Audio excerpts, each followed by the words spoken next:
I am Penelope, author of epic fantasy and paranormal romance, and welcome to my Imaginary Friends, a look behind the scenes of an author mapping the worlds in my head and making them a reality. Hello friends, today is Saturday, January 22nd, 2022, and this is episode 155 of my Imaginary Friends. I'm Leslie. So this week's best thing is I finished watching The Expanse. I had started when it started, then I took a break and ended up binging the episodes after all. I had done this whole thing about how I'm not binging it, I'm watching it week by week, but my appetite for television, not so much appetite, I guess I was just having a hard time focusing on television and reading. I've been listening to audiobooks for the past couple of weeks. So anyway, I finally got around to the end of The Expanse, and I had heard that it was satisfying, and it was. It was also deeply unsatisfying in other ways. But overall, it was a great series finale. It was a great end to the 6 seasons. I really appreciated it. It's wonderful writing on that show. The part that was unsatisfying was that they opened certain doors in this season that they had no intention of closing, and they did not close.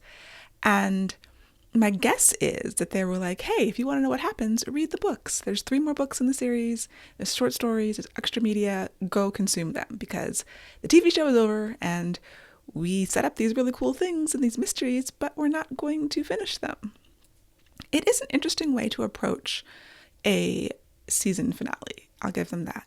I read an article comparing it to the Game of Thrones season or series finale and saying, they have opposite problems. Whereas Game of Thrones was largely considered poor storytelling and unsatisfying. Expanse has elements of being unsatisfying, but great storytelling. And no spoilers, of course. I would encourage you to watch The Expanse if you do not. It is a terrific TV show. And if I was really interested in hard sci-fi, I would probably read the books. I've considered actually reading the books, even though I'm not much of a hard sci-fi reader anymore. I used to read William Gibson and Neil Stephenson, and I loved those authors and their books from years ago. I'm sure their books from now are good too. I just haven't read them. Another great thing that happened, I got my copy of the January/February 2022 issue of Writer's Digest magazine, and above the title, it says, Penelope on author-run podcasts. I have an article in this issue of the magazine, and it is highlighted on the front page, on the cover, which was a surprise to me when I got my copy.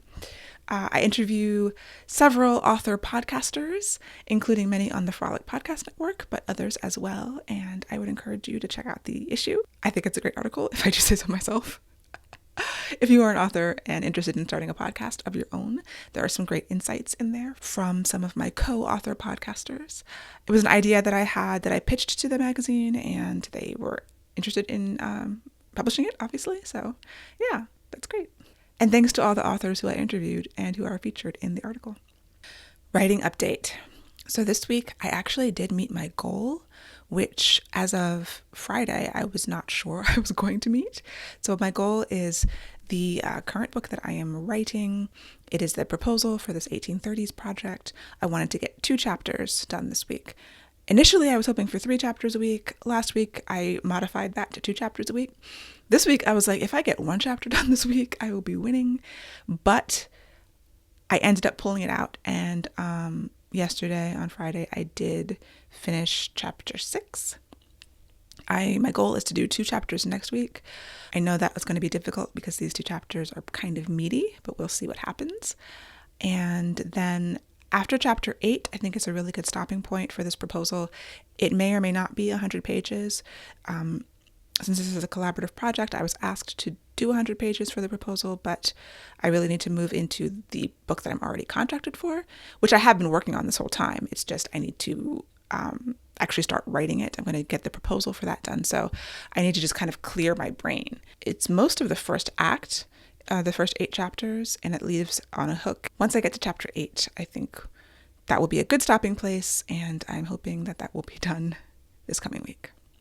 The second book that I'm working on, which is the second book on my Orbit contract, I've been working on for the past couple of months. I'm finally starting to see the whole picture. It's actually coming together, which is really great because this week my editor asked me about it. She was like, hey, what about that book? And I was like, I'm working on it. I'm not quite there yet. But my plan is to get you the synopsis by the end of January. And she said that timeline works for her. So having a hard deadline now is a good motivator for me. I have my internal deadlines and I try to meet them, but having the external is just obviously that extra push. I don't want to disappoint them. And it's also just holding me accountable, and it helps to put my creativity in gear. So once I had that email from my editor and I'm like, yeah, end of the month, I can do this. It was my goal anyway, but once I, put it out into the universe and specifically to my editor, it becomes very real, and it's something that I'm going to do my very best to hit. So I just started taking everything that I had, all this work that I've been doing for the past couple of months.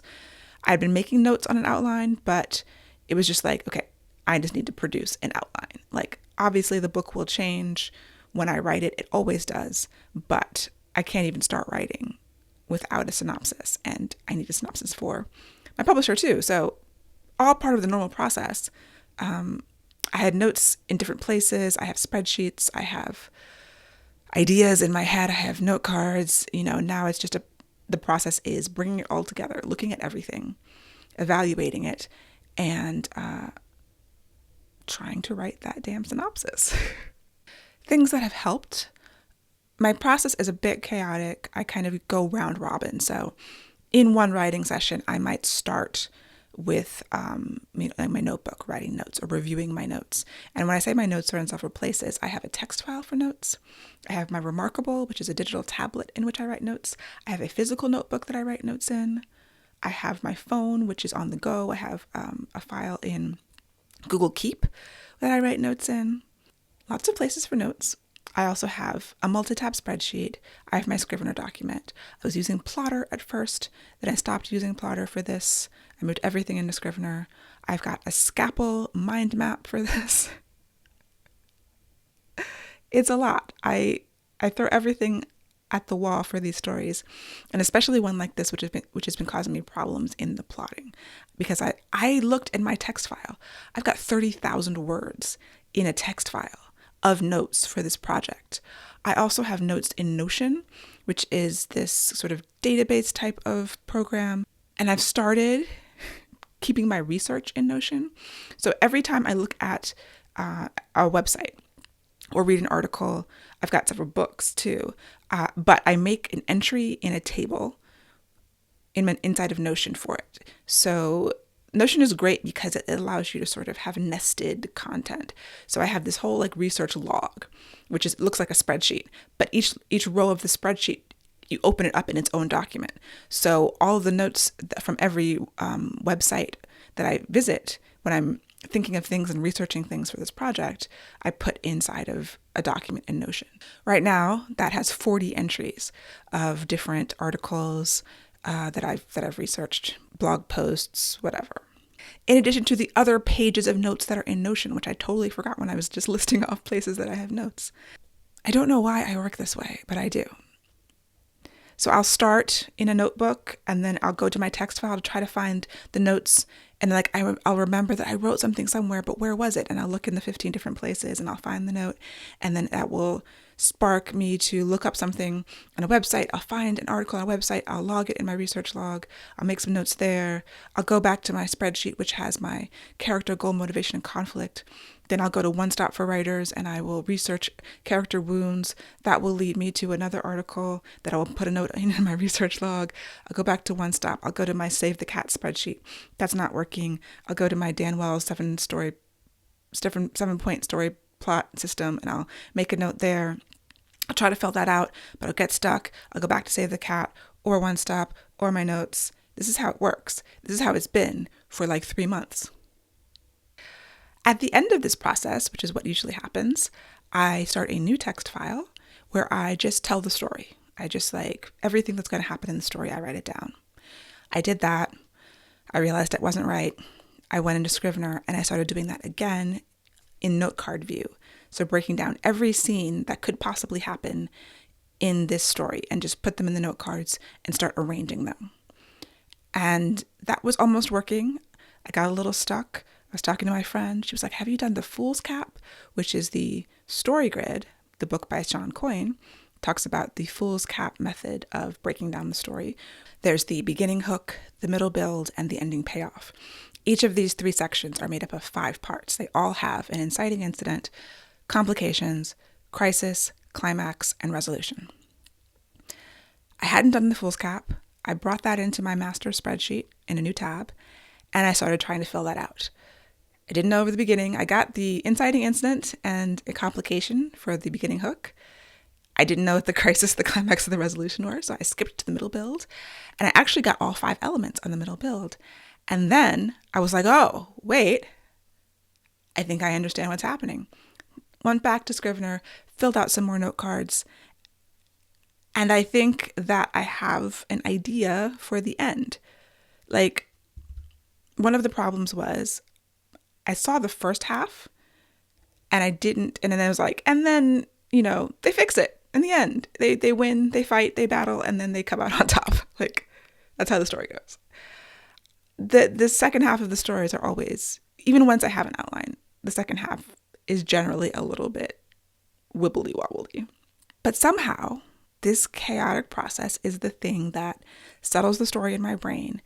And at the certain point, you get the idea, you see it, and it starts to make sense. Another thing that happened this week as I was pulling all of this together was realizing that the structure was holding me back. So I'm telling a story about some people who go into this fantastical world. And normally, in regular 3-act structure, your first act is normal world. You break into act 2, which is where they enter the special world. Luke leaves Tatooine with Han, and they go on the Millennium Falcon into space, right? I was trying to do that, but I realized that I was fighting against myself because the story needs more time in the normal world. The normal world is actually an equal part of the story. I can't enter the special world until much later, like deep into Act 2. And it felt weird to me because of normal structural education that I've had, craft stuff. And so then I thought about, okay, well, what is the story really about? And all the time I was constantly coming back to this quote from Lisa Crone that I have written on a note card that sits on my desk at all times. And it says, it's the constant laser beam focus on your protagonist's story-specific inner struggle that will keep you from allowing surface storylines to hijack the story you're telling. So I've been all over the map on the actual story that I'm telling. I had the kernel, I knew the idea, I kept trying to come back to it. And I'm like, what if I did this? What if I did this? What if these characters came in and did this? What if they met this person and did that? Always all of the possibilities are overwhelming to me. And the plotting process is about wrangling them, bringing them in. And the reason I wrote that quote on that card is because it's always helped me figure out what I need. Like, all these other things can try to hijack the story you're telling. I don't know what the story I'm telling is. I have to constantly come back and be like, okay, if they go and meet 15 fairies, from this warrior tribe, is that part of the story that I'm telling? That would be really cool, but I don't know. How does it help my main character complete her character arc? I kept coming back to that because I had an idea of the character arc for this character, and I just didn't know what the mechanical things were on the journey. Like, who does she meet? Where does she go? What struggles does she have to overcome in order to become the person that she's going to be, in order to complete her character arc? So a lot of the brainstorming was about that. And then it was other, cool and shiny things about the idea that I have about this fantasy world and things that I might want to see and places I might want to explore and characters I might want to meet. And I've been trying to put this specific type of character into a book. I tried to put them in monsters. I'm trying to put them in this. They're not going to fit, I don't think. Since these books take place in the early half of the 20th century, probably 1920s or 30s, I haven't nailed down. Well, Monsters We Defy takes place in 1925. I have not nailed down exactly what year this book takes place in, but the 20s or the 30s. I thought, I want a Garveyite. I want someone who is a follower of Marcus Garvey, a Black character who, Marcus Garvey had this whole Back to Africa movement, who wanted to go back to Africa. And this particular story that I'm telling, it seemed like it would be the place. And I don't think it's the place. So my Garveyite story will have to It's still to come. We'll see. Anyway, to bring this back around, all of that chaos, wrangling it, focusing it on the main character, always bringing it back to the main character and what would facilitate her story arc, and also the theme, the kernel of the idea that I had way back in October. I say way back, it's only January. It was clear. And every other day I would go back to that kernel and that character and try to evaluate whether all of these ideas and notes and things I was exploring and researching, how are they going to come back to that? Wrangling my mind is the hardest part of the plotting process. And I pour the idea through every system I can find. And yes, it drives me a little bit bananas, but it always works. This is really how every story happens for me. This is just an extreme case because it usually doesn't take this long or this many notes. Like if I were to count the words that I've written in every place that I have notes, I mean, I'm sure it would be a whole book's worth if there's 30,000 words just in that one text file. So yeah, I'm getting closer, and I will have some kind of synopsis to my editor by January 31st because I said it would, and there's no reason why I can't do that. Even if I change every word of it, which the whole point of this is not to change every word of it after I send it in, because that defeats the purpose. I do want to start writing in February, so I feel like I'm in a better place, even if it didn't feel great getting here. In other writing news, Savage City is coming out March 31st. I'm supposed to be doing my marketing plan. Once again, I have failed to type up the notes into a cohesive plan and schedule, but I'm hoping to do that this weekend or Monday at the latest. I also listened to episode 115 of the Six Figure Author podcast. I'll link to that in the show notes and recommend that. It is called Making More Money Selling Your Books Direct. I have a whole episode of the podcast called Selling Direct. I did put up Savage City, the signed paperback, up for pre-order on my website. I haven't done the ebook pre-order yet, which I want to get done maybe by the time this episode comes out. We'll see how it goes. But I do believe in selling direct. I think that is the way forward for many authors. I use PayHip to do that, with the ebooks being delivered by a book funnel. Katie Cross is the one who is being interviewed on the podcast episode I mentioned, and she has a huge operation. She's selling a lot of books. She's using Shopify, which as a web developer, I love Shopify, but it's like a $30 a month charge. So rarely am I at this point selling $30 a month of direct sales on ebooks. It's still very small. Like some months will be above that, like this month with the pre-orders, definitely, but in lulls, because I don't have that many self-published books. Like if you're an author who is entirely self-published, then $30 a month might not be a big deal. But since half of my books are traditionally published, and I don't, I'm not selling those directly, then the $30 a month doesn't make a lot of sense. Now, PayHip takes 5% of each transaction.